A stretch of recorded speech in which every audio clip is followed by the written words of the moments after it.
The views, comments, and opinions of the following program do not necessarily reflect those of Morris Media Studios, MorrisMediaLive.com, or its affiliates. Listener discretion is advised.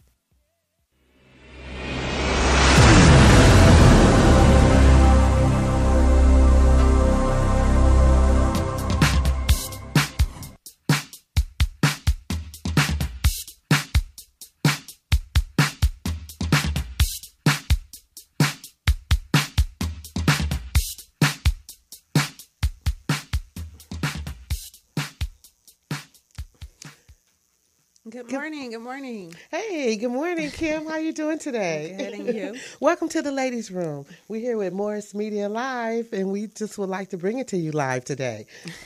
I would like to start off today with, I didn't get to say Happy Mother's Day to everybody. I know it's late, but I did enjoy my Mother's Day. How'd you do? I did really good. That was awesome. I had a chance to go to Burke Williams.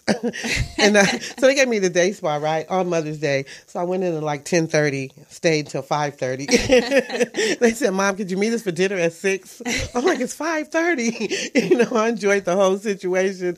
Just took full advantage of it. I needed the massage. I needed the steam. I just needed the whole thing. And I completely enjoyed myself. Cell phone in trunk. Had a couple magazines I was able to browse through, hit the sauna, did the massage. I said, okay. They said, oh, you know what? You can have another massage. I was like, okay. So when I walked out, you go out to exit to pay. So I'm standing there, I'm listening to everyone. Oh, it's $400 or it's $500. I'm looking like, okay. But, of course, when I got to the counter, they was like, oh, your bill is paid. I was like, oh, my God, thank you. But I totally enjoyed it. It was really refreshing just to chill back without any stress for Mother's Day. So I want to throw that out there a little bit late, but I just wanted to say what a wonderful time I had, and thank you to my family. I really appreciate it. Although I arrived to dinner late. So what'd you do? Pretty much the same thing. Excuse me. But where I messed up was I kept the cell phone with me. So, of course, I kept getting calls and, I started calling people. But it was really, really nice. I started off the morning at the spa. Didn't stay there as long because I had to go meet my mom. And my sister, her husband, her family, and then my brother and his family, we all met at my mom's. It was really nice. We spent probably like 5 hours with her. Oh, that was good. And then I went with my family, excuse me, and we went out to eat.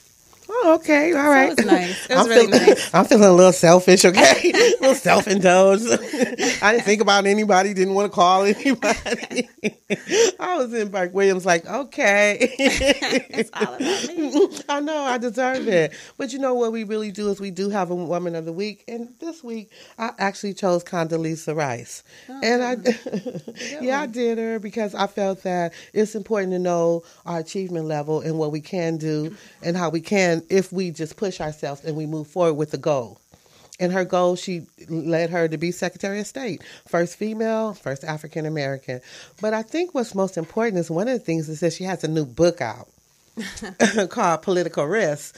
And I think it's worth the read. It's important for us to understand how commerce works. And in this book, she goes into detail and describes it and the different organizations and how we're affected by it. So I think it's something that we can all pick up and just read a couple pages at a time. You don't have to read the whole book because it could be a little difficult for some people, not in regards to words, but just the whole concept of what she's talking about. And I thought that it was pretty interesting. I say read the whole book. What'd you say? I said read the whole book. Right, because sometimes there are tough reads. Like I love to read about each First Lady. Mm-hmm. And the hardest read for me was Eleanor Roosevelt. And she was one of the most prominent wives of a president. Mm-hmm. But the read of her book was difficult for me. I had to really struggle through it. Was it dragging too long? Just too much into her? It was just so dry. There was not, where you can read a book and there's excitement. Or it can turn, I was interested in things that she did and what she accomplished because she was a force behind her husband, but it was just a dry read. Mm. Okay, but, I dug it. So I'm thinking Condoleezza might be a little bit of a dry, but I also think it's important because of the knowledge that it gives us. Yeah, she is a powerhouse. Yes, it talks about how business and organizations, how they actually handle money. Okay. And I think that's important. Well, my woman of the week, I chose Jennifer Lewis. I love Jennifer Lewis. She's an actor, an activist, and a singer. I did not know that she was a backup singer to Bette Midler. Back in, I believe, 1979. Okay. She also has a new book out, and it's called The Mother of Black Hollywood, where she goes in and she discusses molestation, because she was molested, but she was also addicted to sex. She goes in and she talks about she's bipolar.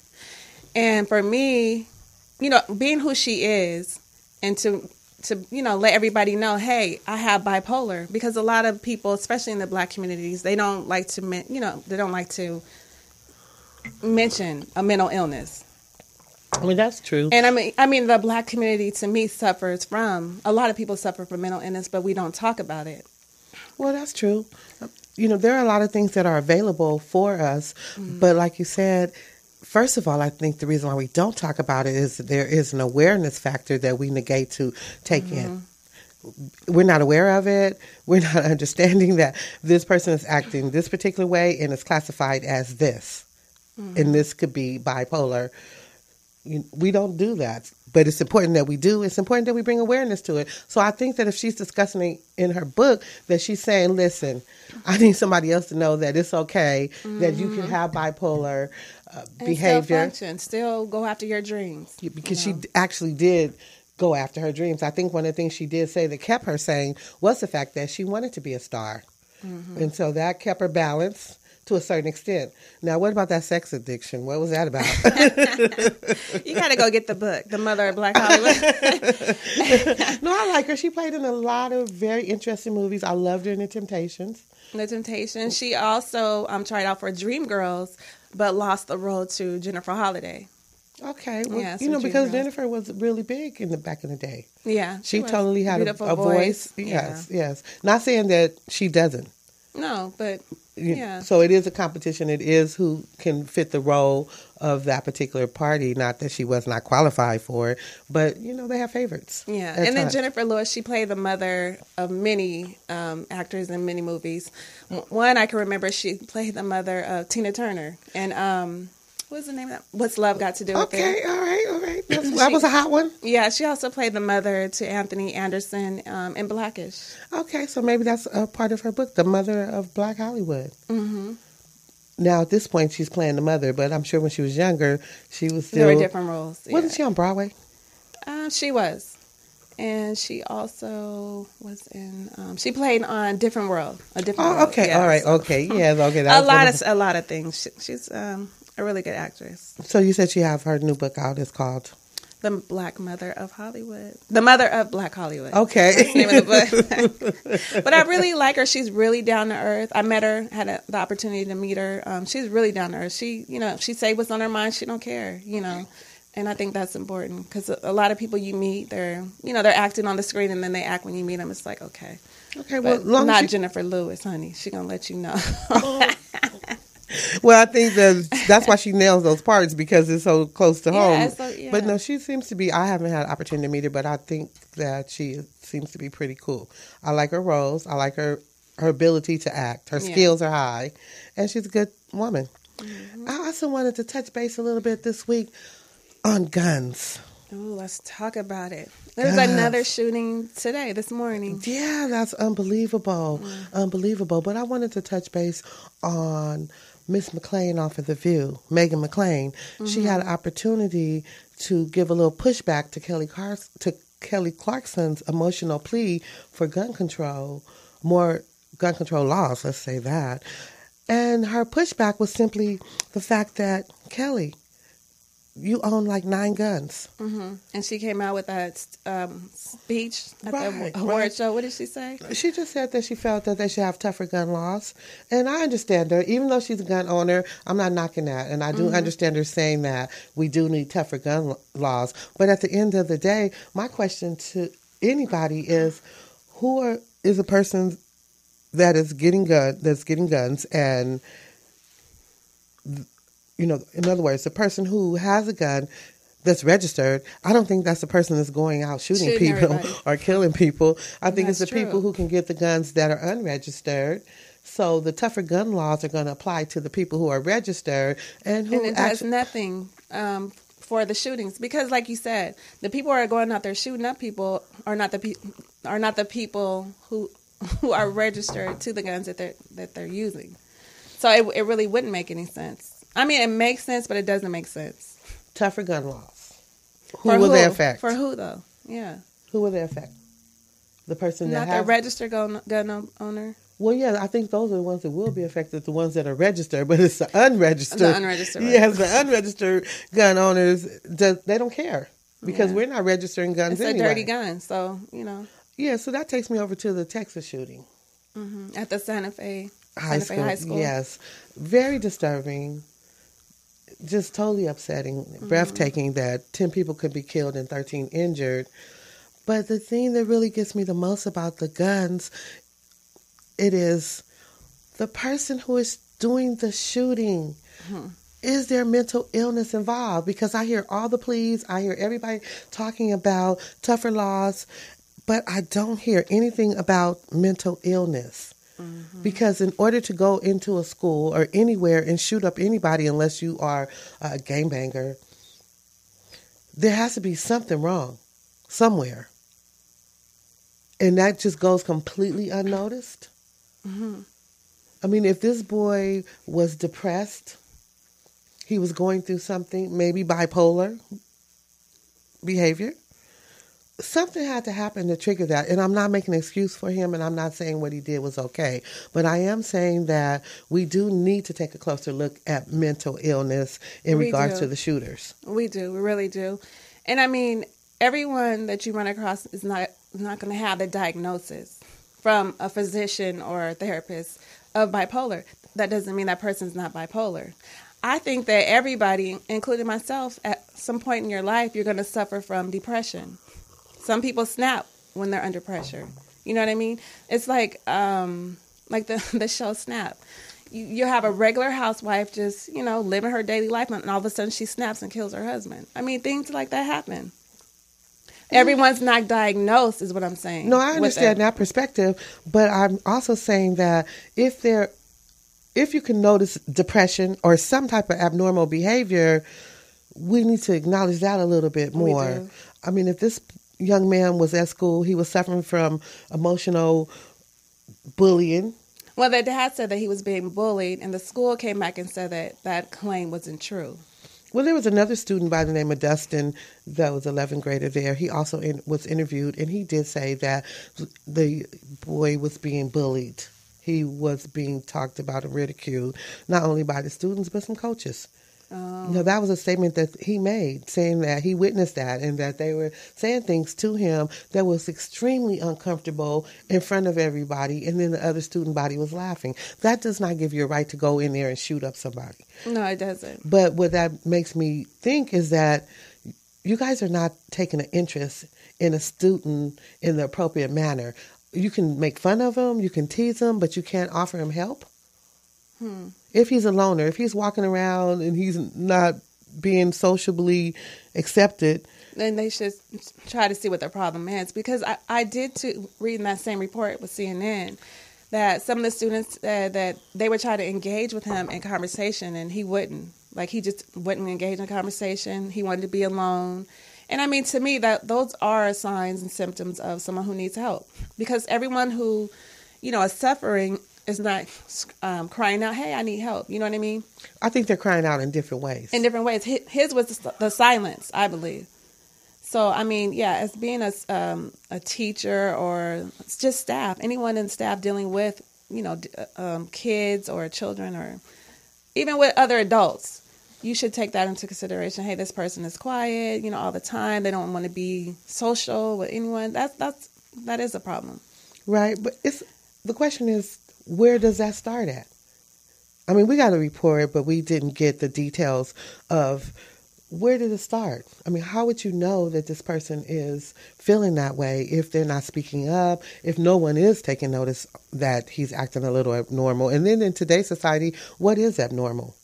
That's the thing. What is abnormal? That is the thing. But just to know that a child, whether it was true from what the school reported or if it's true what Dustin, his friend, reported, there was something going on that I think should have been noticed, period. It was just like the same thing, I think it was a couple weeks ago on Jada Pickett's little show.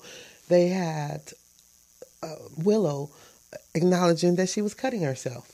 And if your parents don't know or can't notice what's happening with the child, then what does that say?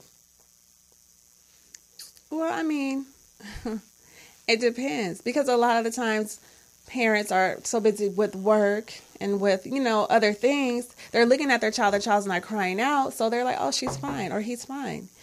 So that is something that a lot of parents need to take into consideration. You do have to check into your, because like with me, I'll try to read when my daughters were younger. I would read, the little notes that they kept, their journal, their diary, whatever. But once they reach a certain age, oh my God, I just wanted to make sure, when they were at school. Did they know you were reading it? I know that's bad, but did they know you were reading it? They know now, but okay. Oh my God, I wanted to make sure that they weren't suffering, because you do tend to write things down in your journal. I wanted to make sure that they weren't being bullied or, just under a lot of pressure, just dealing with different things. So I think everybody's parenting style is different, because I felt more comfortable with not reading the journal, but I felt more comfortable with giving them a platform to speak on. To say, okay, you can say what you want to say. But what if they didn't say what they wanted to say? I know, but let me finish on this. Okay, I get sorry. that. That's okay. I get it. No, I understand. But if they have that platform and it starts at an early age where they do have an opportunity to speak to you, to talk to you, to tell you what's on their mind, it's a relationship that you build with your child. And I know it doesn't work in all households, and I'm not saying it's 100% correct, but what I try to instill is to have that openness, to have that ability to speak so that we don't get to cutting. And I'm trying to be in tune. I'm sure there were things I missed. But I'm the parent, and my job is to parent, and everybody does it differently. No right or wrong way. But for me, talk to me and let me know what's happening. Then that way we can figure it out. I need to be in tune with my child to know that, is he cutting himself or herself? Does my child feel so alone that he has to take a gun to school and shoot the school up? I mean, there are signs. There's something going on. I mean, I could just look at my own children and say, oh, it's a bad day. You can tell somebody's having a bad day, a good day, or something's happening. But I'm not saying that because you didn't notice that your child was bearing arms or that your child was cutting themselves, that you're a bad parent, or that you're not as attentive as you should be. But just, I'm saying for me, I'm in the mix. Oh, definitely. I'm watching, I'm looking, I'm learning, I'm making sure that we have that platform to have a discussion about anything. And for me, it's like a one-on-one. When you have more than one child, you excuse me, I'm sorry. I feel that it's important you talk with that one child. Just that one child, not in front of everyone. Because it might have something going on that they don't want everybody else to know. It's a communication. And I'm sorry, I'm all stuffy, sleep under the air. I still pull it all back to that open communication and being able to have a relationship with your child where they can trust that I can talk to my parent and tell them I'm not going to be judged, and they're not going to make me feel a certain type of way about what I'm thinking and what I'm feeling. Okay, so what if this guy, the accuser, Demetrios, I can't say his last name, what if his dad did have open communication, but he just didn't, I don't know, but for some reason didn't bring it up to his dad? His dad said that he communicated to him that he was being bullied, so he did bring it to his dad. Okay, and at that point when my child came to me and said I'm being bullied, we have to act on that. We have to have a couple of options here. Okay, first of all, let's break down what bullying is to who. What does that mean? And then second of all, okay, now what we're going to do next, we're going to find a solution to being bullied. And it doesn't necessarily mean you have to fight back physically, but there's a confidence level for anybody to bully anybody. There's a confidence, and that goes back to me saying that I'm instilling confidence, self-worth, knowing who you are, knowing what you are, being proud of who you are, and do not let anyone take that away from you. That's a gift that we have to give to our children, that self-confidence, knowing who you are, period. That's our job as parents, to make sure that your child can move into society with a surety. And that starts when they're young, instilling that in them. That's my thoughts. Now, I'm not saying I'm completely right about everything. I'm not. Because we don't know what went on in the household of Demetrios. But if his son went to him and said, I'm being bullied, there should have been some form of, not that it wasn't because I don't know, but obviously it wasn't, there was not enough interaction there to stop him or to make him understand that you could be angry, you could be upset, but you do not have to go and take other lives. But you have to look at it too. Society now, it's like we're raising wimps. I mean, like no bullying in school. I mean, just no playing tag. I mean, so many things that they took out of school. Like kids, when I was growing up, we used to bag on each other. You know what I mean? That was bad too. If you do that now, but we were strong enough to, take it. These kids now will go home crying. Oh, she said this about me. It's like, come on. Because words do hurt. That's the thing. Is that words hurt. And we were able to have a stronger backbone because our parents literally didn't play. You're not going to come in the house griping, complaining, and doing everything. Not even having an opportunity to really say anything. In my household, my parents, you didn't get an opportunity to speak what was on your mind. I always had something to say. Speak, but... No, we couldn't. It was very limited. Mm-hmm. And that's why, as a parent, I said, I'm not doing that. I'm going to give them a voice. I'm going to give them an opportunity to share what's on their mind because I had a whole lot to say. Mm-hmm. And I couldn't. So, for example... when your oldest I'm not going to say your oldest child, but one of your children, I can't even talk, children, were in the grocery store and you told them, no, you can't have that. And they, no, I want that. You accepted that? Because they had a voice and opinion? You have a voice to say what you want to say. Now, when you exercise it, that's a whole nother thing. Okay. But, we already have rules. When you go into the grocery store, I have a grocery list. And so before I go in, everything that everybody wants is on that list. And what you're getting is on that list. And don't ask me for anything else because I'm on a budget at that time in the early days. But I absolutely did give every single one of my children a voice. Mm-hmm. I really did because I wanted to hear what was going on in their minds. My job is to figure out how are they thinking? What is it? What's happening with them. How can you be there to facilitate? Yeah, so in order for me to know what was going on, the very first thing I had to do was give them that voice. Okay, so we're going to have a meeting, and I need you to talk to me. I need you to tell me what's going on with you this week. I mean, it got to the point where I couldn't have a meeting every day. So like I said before, on Saturdays, yes, everybody have a chance to voice their opinion. Tell me what happened. I don't see no blood, no broken bones. It could wait till Saturday after everyone became older because then we had different schedules and all that. But even when they were little, I would ask them, so can you tell Mommy, what are you thinking? What do you think about? I gave them that because I felt it was important because I didn't have that. It was just that look, and you better not ask anything, But I was like, oh my God, that's so terrifying. And then to see back in the day to see someone get disciplined, that was a nightmare in itself. So it was like, okay, I have something to say, but it can wait. But I just knew that feeling, and I felt it was important to make sure that you have a voice. You taste it with your kids. Because that deals with your social skills.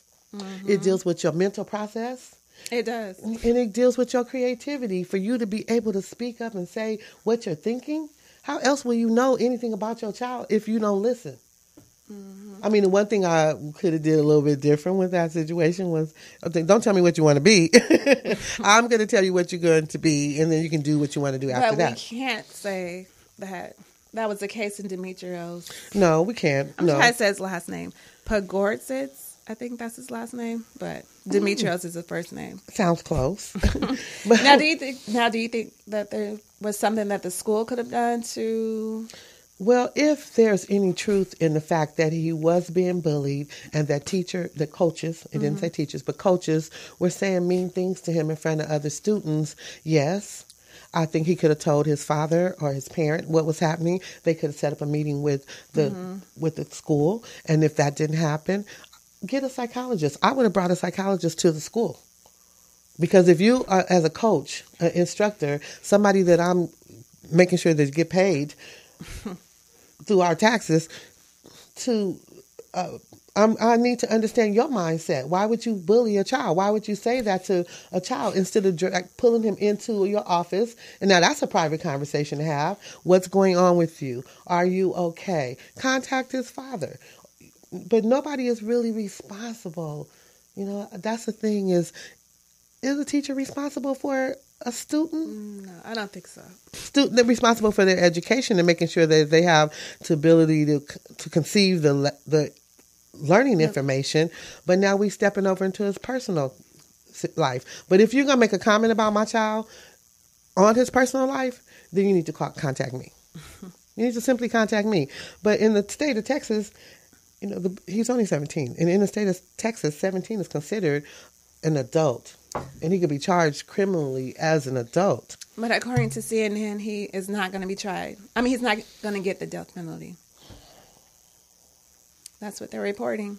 He's not going to get the death because, he was 17 when he did it. So right. I don't understand why, but they said that he's not going to get the death penalty.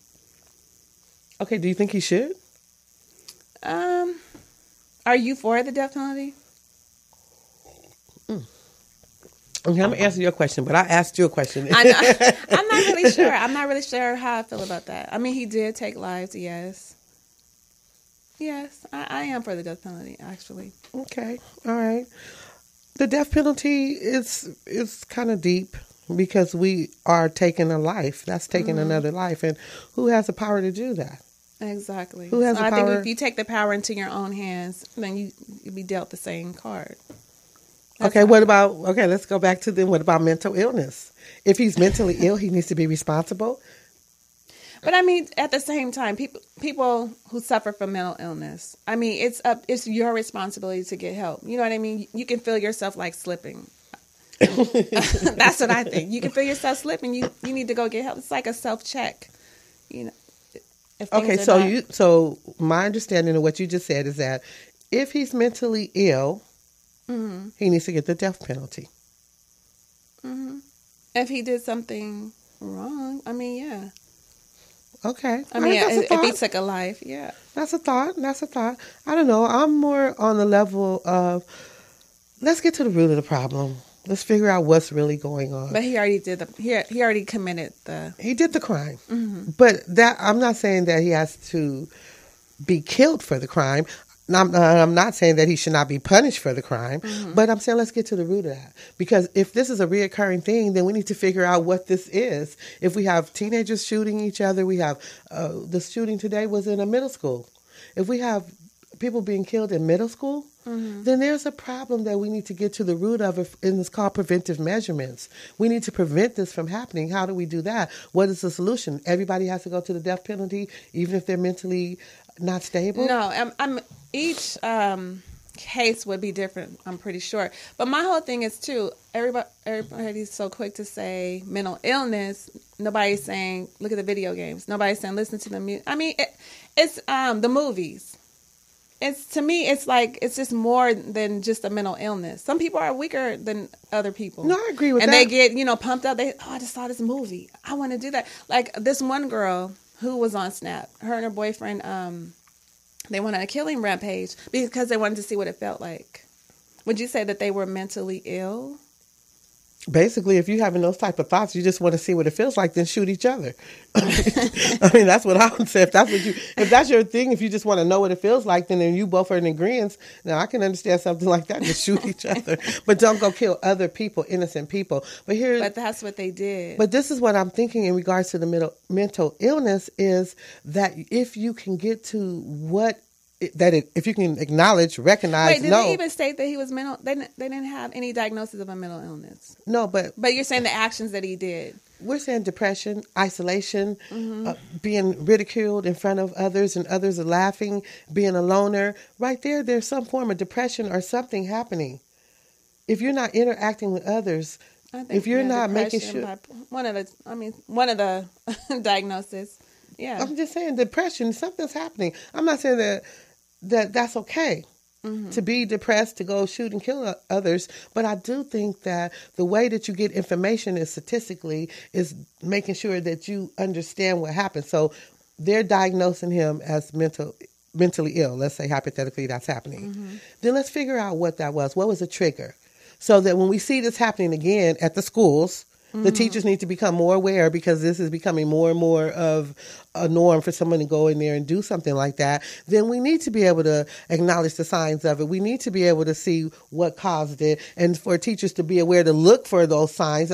Their job is not to go in there and look for the mentally ill student, but if something stands out about a particular student, I think that they should be able to say, okay, that's a little bit abnormal, and let's just do a little bit of investigating, because that student is in that facility for so many hours per day. Now, one of the students that he killed was a girl that he was trying to get with, and she turned him down, and he shot and killed her.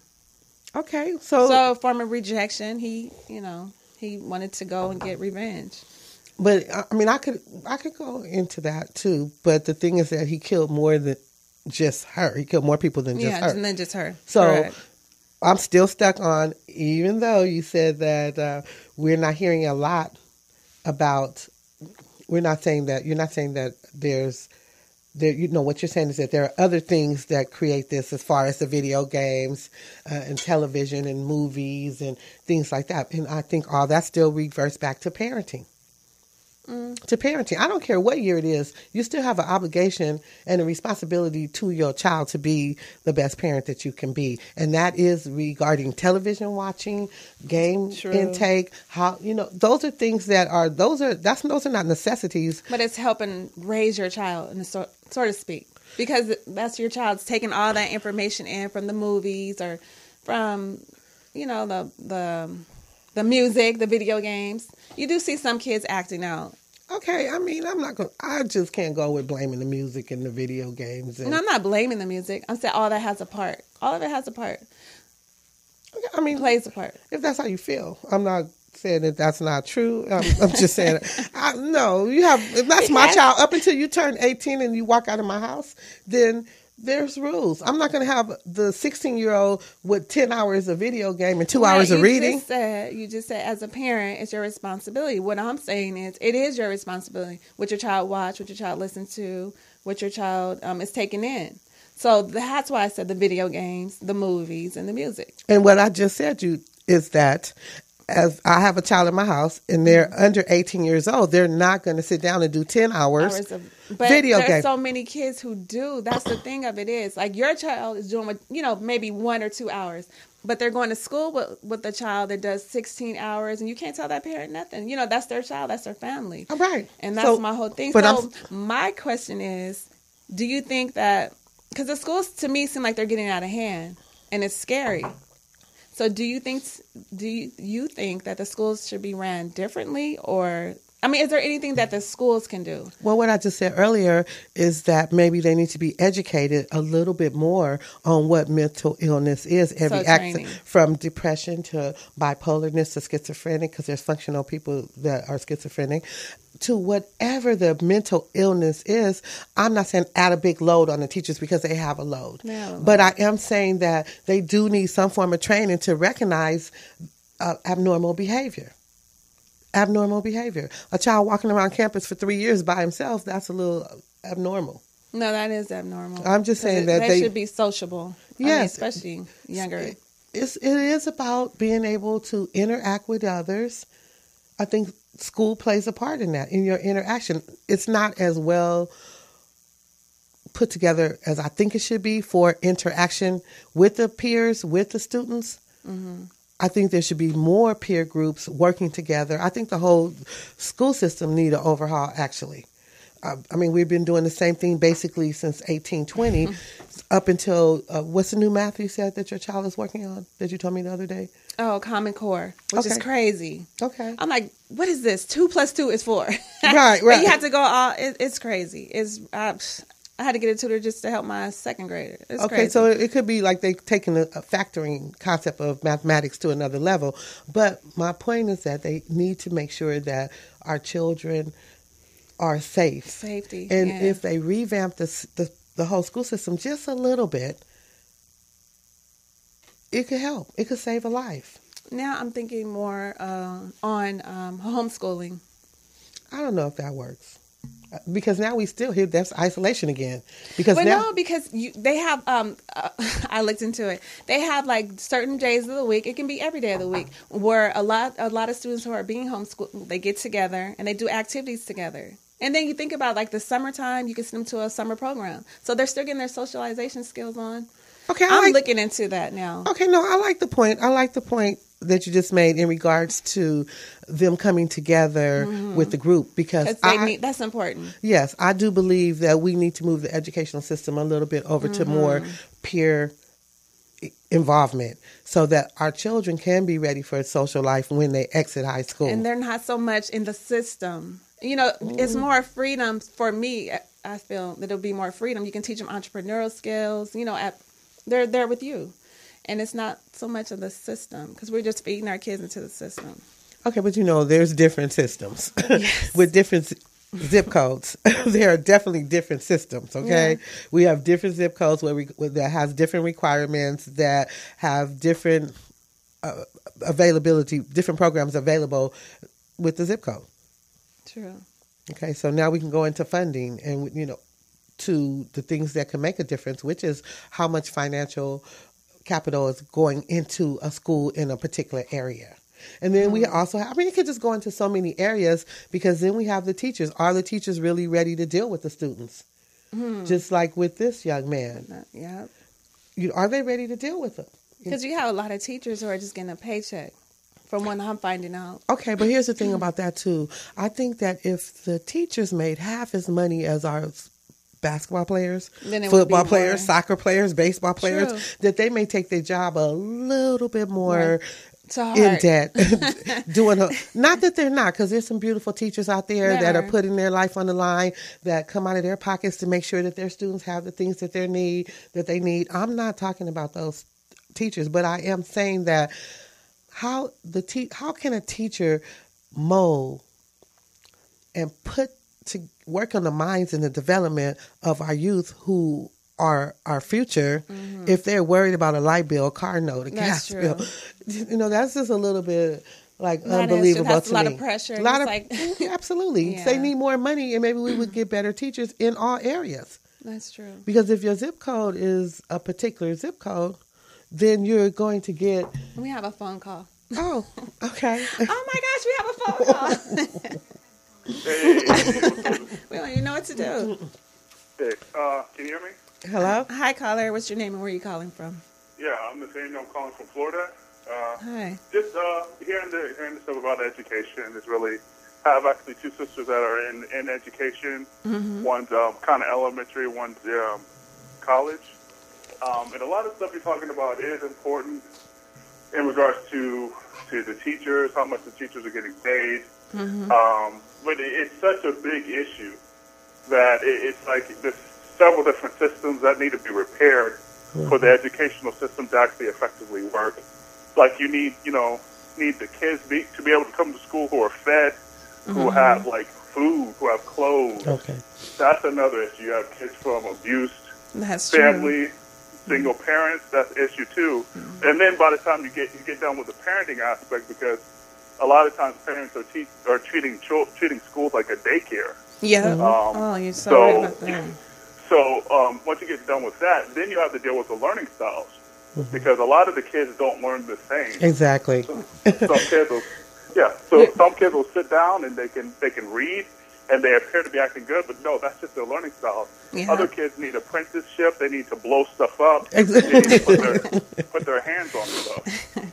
So, and oftentimes you see a lot of the kids like that are difficult to deal with, or that they call them difficult, but that translates to we don't know how to effectively train. Right. Okay. They end up being ushered into different spaces like discipline, more than just saying we don't know how to educate. Yeah. And I'm in agreement with you on that. And I was just speaking this week about the children have different learning abilities, different learning styles. You have the creative child, like you said. You have the child that can go right along with, okay, I can read, I can do 1 + 1, or I can do the core math. And so that's why I was moving over to the trying to introduce the peer group style of teaching and changing the method, because I did read that we have been on the same course since 1820. Well, here's the thing, like that course has been going on. Still people, regardless of how it's done, there's a lot of people that have found success in that particular course. Right. We don't even know as black people whether or not, like, how good or how bad we're really doing, because I think a lot of the black kids don't even get good education because there's so much poverty, there's so many issues with the family before you actually get to education, which in a lot of ways, if you look at it, to some kids it's a luxury because they're just trying to live. Yep. So oftentimes, they can't really focus on focus on study because they're hungry. They're hungry. Or whatever. So a lot of these things, most of them will be solved with a big fat check. But the essential issue is that a lot of people don't have it. So it's like they're left at the mercy of a government and of people that historically have oppressed black people. So it's kind of a catch. Like the teachers aren't being paid anything. Right. The kids aren't, a lot of the kids have needs, but their talent and their genius can't be realized because of finances. So it's kind of like sooner or later, somebody's going to have to take a hit. Some people are going to have to stop trying to get into fashionable jobs and start trying to figure out, okay, how can us educated black people that have gone to college and have our degrees, how can we take a risk, build a school, and actually educate our kids and get them to where they have their degrees by the time they're 16, because I've seen that. Oh no, I've seen children get degrees at 16. Yeah. And the system is really messed up because it slows kids down. And also, like you talk about entrepreneurship, it doesn't train them any of that on how to be a self-realized individual. So I have two things I want to say to you. One of them is that I'm in complete agreement with you. And one of the solutions that I was just thinking about yesterday for our children that are from the ages of 12 to 16, that maybe they have an opportunity to go to college with their parents and take courses that are necessary for them to start off with their first degree, but also have an opportunity to understand what entrepreneurship is and understand a little bit more about our educational system. And the second thing I wanted to mention to you, because you did say you had two sisters that were in the educational field. When you discuss with them these issues, what solutions? Because we need solutions. We need to figure out what is it that can happen that can change this course so that our African American children can get a better education. What can we do to stop them from going to school hungry? Well, it's simple. It's a simple solution. Okay, what is it? Women have to pick the right men. One. That's a whole nother show.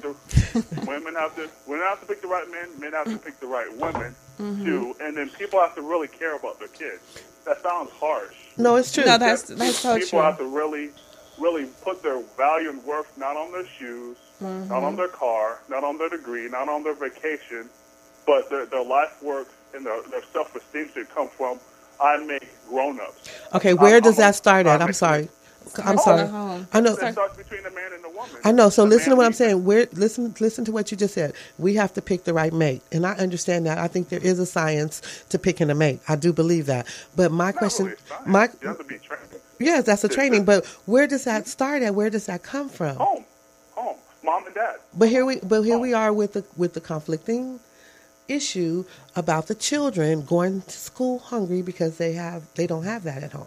So now what do you do? What do we do with that? We know that because the kids are here already. We try to, like I said earlier. Well, another harsh reality to that.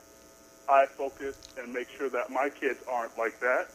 I try when I'm done taking good care of my family and my children, my wife, or if a wife, her husband, then what we have left, we give and try to help to other people.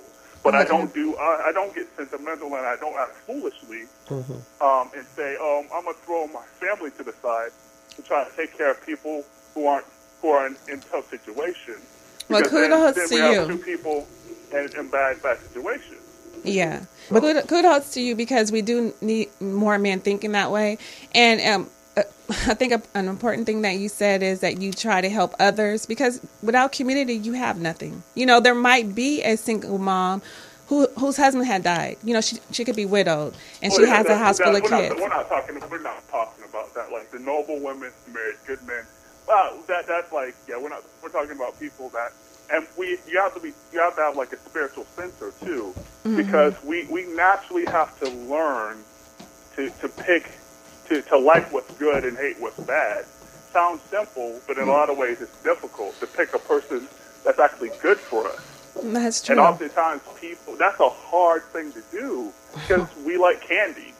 There you go. Like, you have to train your taste buds and be trained consistently to actually pick the right thing and do the right thing. Because if not, then guess what? Good men and good women are going to have to carry your load. Yes, that's true. And some people in certain situations, they don't have to, and that's the catch. They don't have to carry your load and take care of your responsibilities. And that's don't. For you to do. That's for you to do. So yeah, I'll leave you guys with that. Okay, well, thank you so much for calling. You have a wonderful day, too, and thanks for calling. Bye now. Okay. And we're going to go ahead and go to break. Coming back from the break, we'll discuss, I believe it's the word of the day.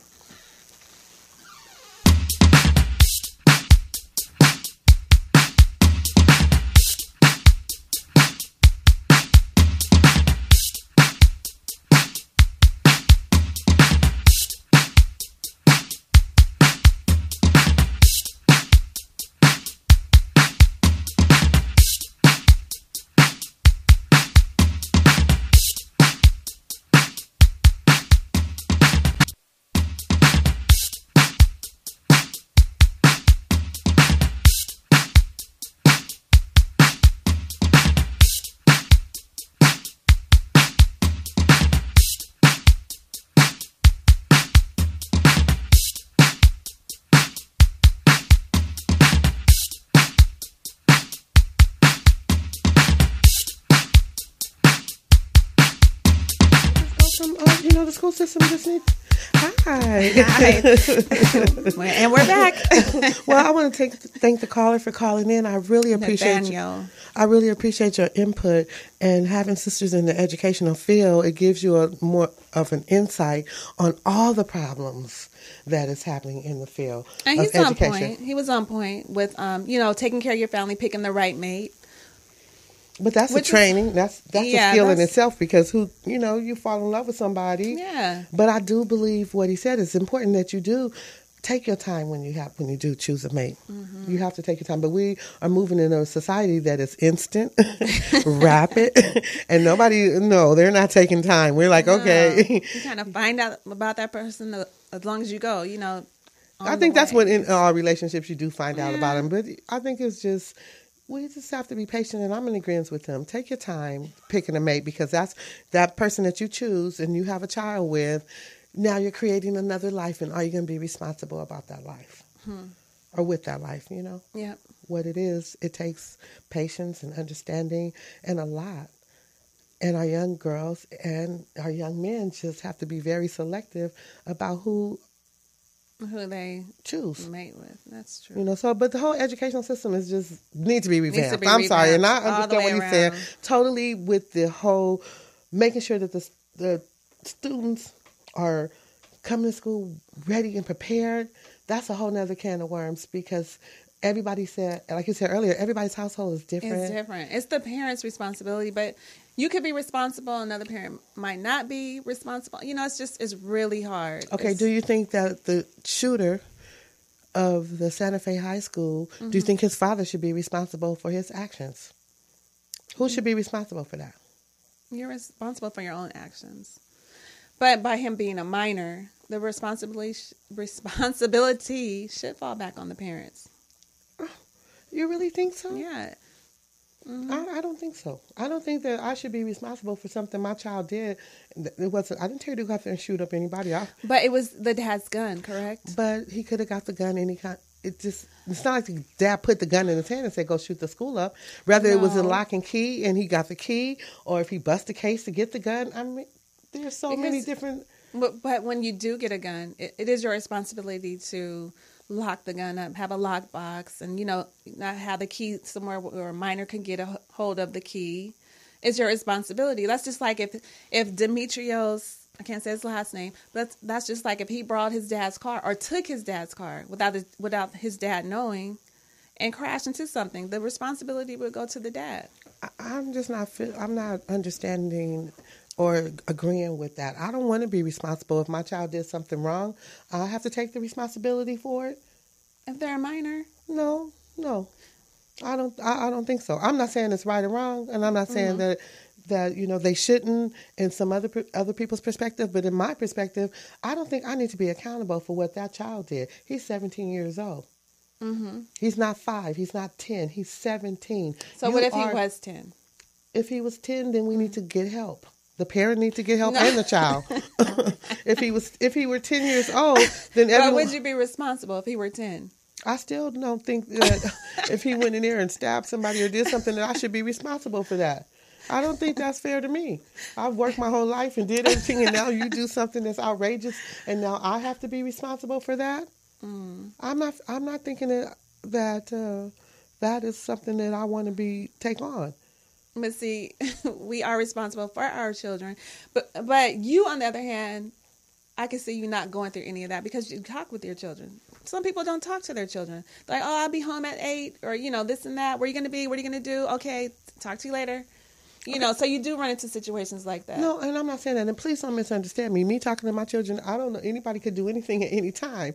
But that was just a method that I chose. And I'm not saying that is the method. But what I'm saying is by you communicating with your children, you see that they're okay. They're mentally okay. Some people don't even do that. They don't even talk to their kids. They're like, I'll be home at 8. They'll leave a note or whatever, and that's it. And so they're not seeing the depression or what their child is actually going through. That's what I'm saying. Okay, I understand that because there's some things I'm sure I missed. Yeah, we can't see all. But I do know that I was trying to absolutely be on it. Because you're not being responsible for nothing. Okay. No, not like that. But I just don't think that the father should have to go to jail or have to be responsible for what his son did. His son is 17. Mm-hmm. And in Texas, they are considered an adult at 17. Mm-hmm. So that may get him off the hook. But at the point of his son shooting and killing somebody, then he needs to now be in trouble for that? This is his dad's gun. Well, what if he broke the case? He stole it. Okay, so how could he... They said lock it up if it's locked up. Mm-hmm. But then I'm trying to understand if I have a gun in my house... Mm-hmm. And I have it in my house. It could be for hunting. We could say that.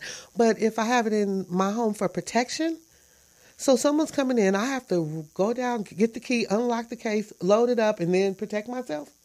I don't know. That seems like a lot to do.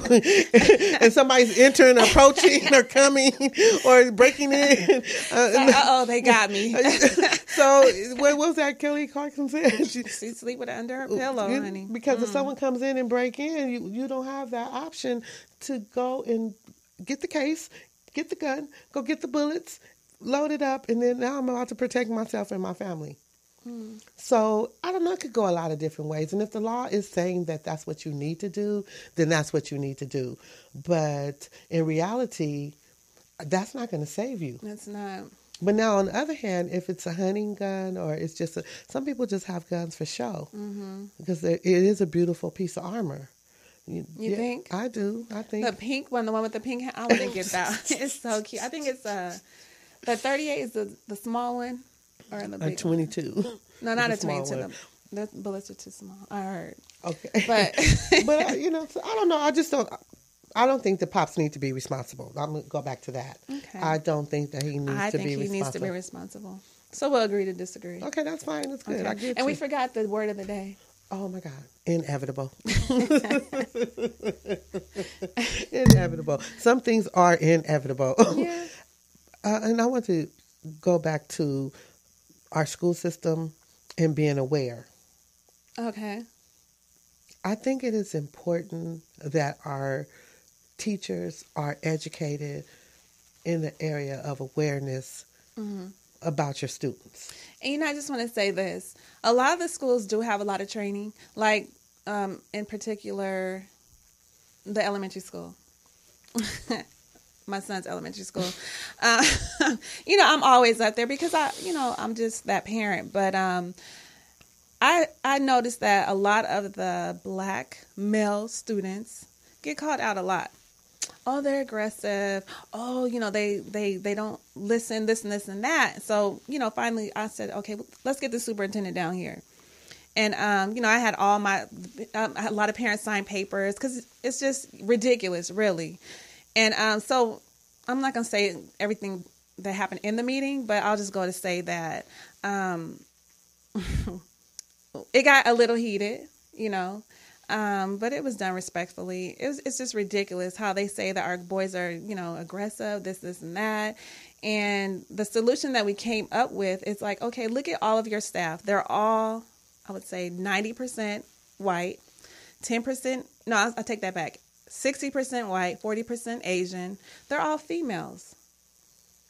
Females do tend to say, sit down, sit nice. Like, that's fine for little girls, to me, in my opinion.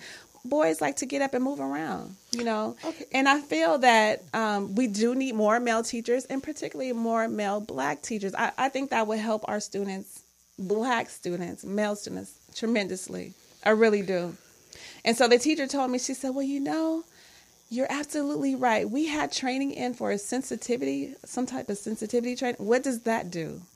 What does sensitivity do? I mean, really. Being sensitive to what? Exactly. I had similar experience. And now your son is in elementary school, mm-hmm. and my daughters are grown women, the twins. They mm-hmm. are grown. Mm-hmm. And we're still being faced with that type of behavior in the school system where they were irritated. The teachers were irritated with my daughters for some reason. We were in a certain area, and it was maybe 5 African American students in the entire school. Mm-hmm. But I think in the entire school. Wow. But one of the things that I had the opportunity to do, because I went in with the principal and the teacher, but I brought a psychologist with me. Mm-hmm. And we need to analyze you. We need to analyze your system. We need to analyze how effective your system is for African American children. So that goes back to what Nathan, the caller, was speaking on as well. But we have to do these things differently. We can't go in there traditionally doing the same thing that we've been doing. But I took a psychologist with me, and they said, well, who is this, a psychologist? Why is he here? To analyze you, to make sure that your decision making is comfortable enough for my children, which was my daughters at the time. But, it's just a lot of different things that we have to deal with. But I really do think our students would do better, too, if they can relate to, the teacher. Right? Okay. I really think that plays a big part in a lot of our Okay, children. So that says in the future we need to do the research and see who is teaching our children, if it's males, if it's females, if it's going to be conducive to them as far as them being able to move forward with a positive, productive attitude. And that's what we all want for our children, is for them to move and step into society, being the individual, that they a respectable, beautiful individual in society. So guns. It would always. I'm sorry, not to cut you off, but I think that it would also help if the teachers were from the community. Because I just believe in community. I really do. Like with the sports, it's all a big community. We're family, with so many different people, and we look out for each other, and So I think if the teachers were from the community, they would care more. But I think the community where your son goes, the teachers are from the community. True. Now we need special requests. Yeah. Okay. So that's choices. Well, I want to say, I'm going to say, wow, it's Friday. I had a wonderful time, and I'm totally enjoying the ladies' room. Me too. And I appreciate the caller. I just want to say thank you. Yeah, thank you so much. We should have gave him a T-shirt or something for calling in. Morris Media.